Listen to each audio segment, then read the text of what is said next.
जय माता दी दोस्तों, थोड़े ही दिनों में शारदीय नवरात्रा शुरू होने वाले हैं। तो आप सबको शारदीय नवरात्रा की हार्दिक शुभकामनाएं। माता रानी की कृपा दृष्टि आप और आपके परिवार पर हमेशा बनी रहे। पहले हम बात करेंगे माता रानी की सरल पूजा विधि की।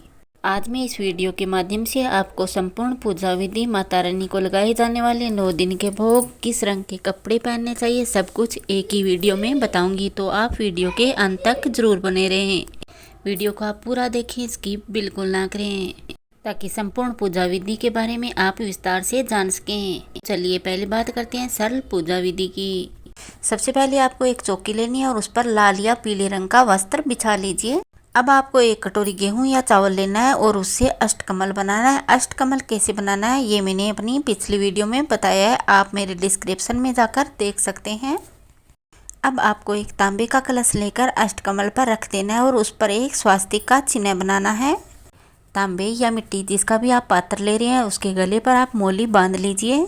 अगर आपके घर में घट स्थापना नहीं की जाती है तो भी पूजा स्थल पर आप एक पात्र पानी का भरकर अवश्य रखें।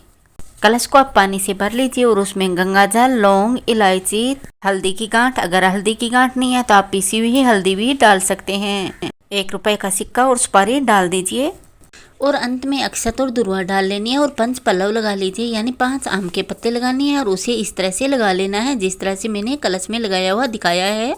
जितने भी आम के पत्ते हैं उन पर तिलक करना है। अब एक चुन्नी लपेटकर नारियल को कलश के ऊपर रख लीजिए। नारियल का मुंह या तो आपकी तरफ होना चाहिए या ऊपर की तरफ होना चाहिए। अब आपको एक माता रानी की फोटो या मूर्ति लेनी है, जो भी आपके पास उपलब्ध हो उसे उसके सामने रख लीजिए। इसके साथ ही आपको एक गणेश जी की भी मूर्ति लेनी है और उसे भी स्थापित करना है। कोई भी पूजा हो विघ्नहर्ता गणेश के बिना अधूरी रहती है, तो नव दुर्गा पूजन में गणेश की प्रतिमा रखना अनिवार्य होता है। गणेश जी की मूर्ति को भी अक्षत के ऊपर रखना है। गणेश जी को स्थापित करने के बाद एक थाली लेनी है और उसमें स्वास्तिक का चिन्ह बनाना है। एक मिट्टी के बर्तन में आप ज्वारे उगा लीजिए। ज्वारे वाला जो मिट्टी का बर्तन है उसे स्टील की थाली में जो हमने स्वास्तिक बनाया है उसके ऊपर रखना है। अब हमें गंगा जल मिले हुए पानी से शुद्धिकरण करना है। सारी चीज़ों पर आप छींटे लगा लीजिए। इसके बाद हम यहाँ पर धूप और दीप की स्थापना करेंगे। अब यहाँ पर दीपक जला लेंगे। सर्वप्रथम यहाँ पर अग्निदेव का आह्वान करेंगे। अब हम हाथ में अक्षत और पुष्प लेकर व्रत का संकल्प करेंगे। जिस तरह का व्रत आप रख रहे हैं उस तरह का आप संकल्प ले लीजिए। अगर आप 9 दिन तक फलाहारी व्रत कर रहे हैं तो उस फलाहारी व्रत का संकल्प लीजिए, और अगर आप एक टाइम भोजन करके संकल्प लेना चाहते हैं तो उस तरह भी आप संकल्प ले सकते हैं। जब भी आप व्रत का संकल्प लें तो सभी माताओं को चौकी पर आमंत्रित करें और उन्हें विराजित होने के लिए प्रार्थना करें।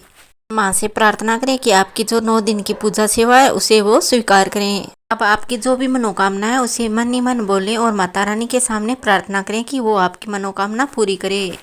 इसके बाद जो अक्षत और पुष्प आपने हाथ में लिए हैं उन्हें माता रानी को अर्पित कर दें और फिर से जल का छिंटा देकर माता रानी का आह्वान करेंगे। इसके बाद आप भगवान गणेश को कलावा अर्पित करें। इसके साथ ही आप जनेऊ भी इन्हें धारण कराएं। इसके बाद आप भगवान गणेश को कलावा अर्पित करें और जनेऊ धारण कराएं। अगर आपके पास जनेऊ उपलब्ध नहीं है तो आप कच्चे सूत से जनेऊ घर पर भी तैयार कर सकते हैं।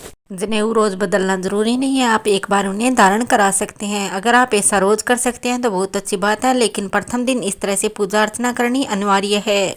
भगवान गणेश को हल्दी और कुमकुम का टीका करेंगे। इसके साथ ही भगवान गणेश की प्रिय फूल गुड़हल अर्पित करेंगे। याद रहे भगवान गणेश को गुड़हल बहुत ही प्रिय है, तो आप गुड़हल का फूल अवश्य अर्पित करें। इसके बाद हम कलश पूजन करेंगे, क्योंकि कलश में 33 कोटि देवी देवताओं का वास होता है, इसलिए संभव हो सके तो आप घट स्थापना अवश्य करें।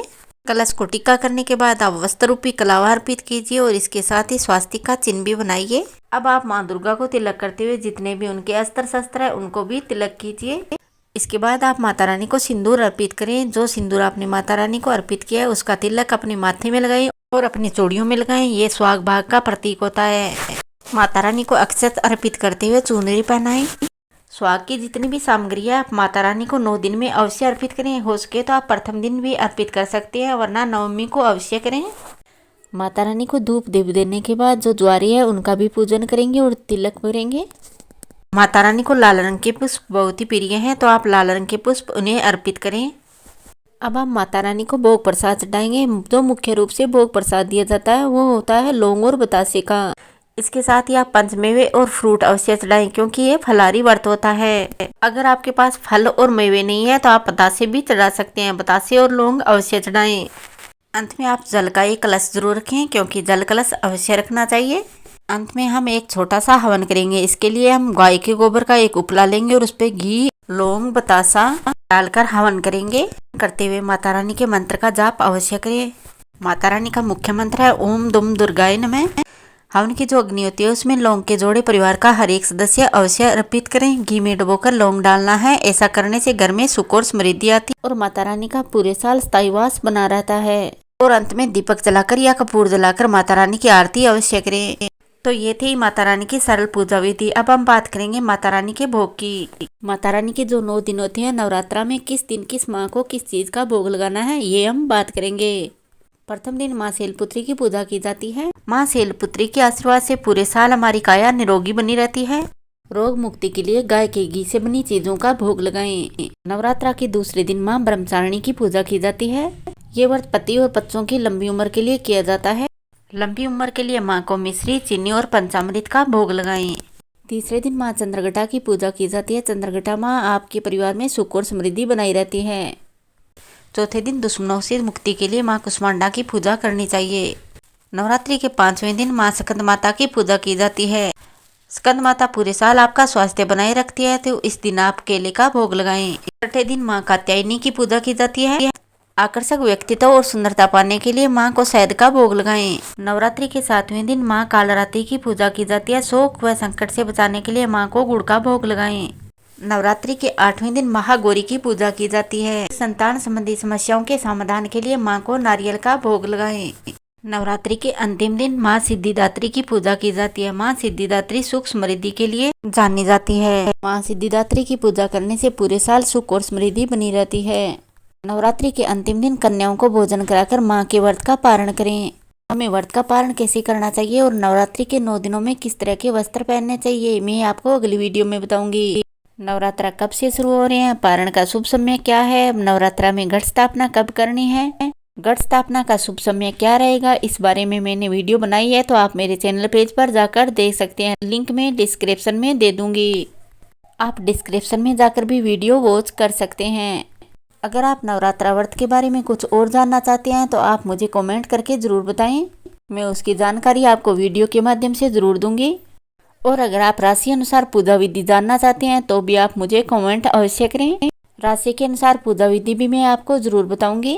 ये सब कुछ जानने के लिए आप मेरे चैनल को सब्सक्राइब जरूर करें। बेल का बटन अवश्य दबाएं ताकि आने वाली वीडियो की जानकारी मिलती रहे। एक नई और महत्वपूर्ण जानकारी के साथ मैं आपसे फिर मिलूंगी। तब तक जय माता दी। आप और आपके परिवार पर माता रानी की कृपा बनी रहे।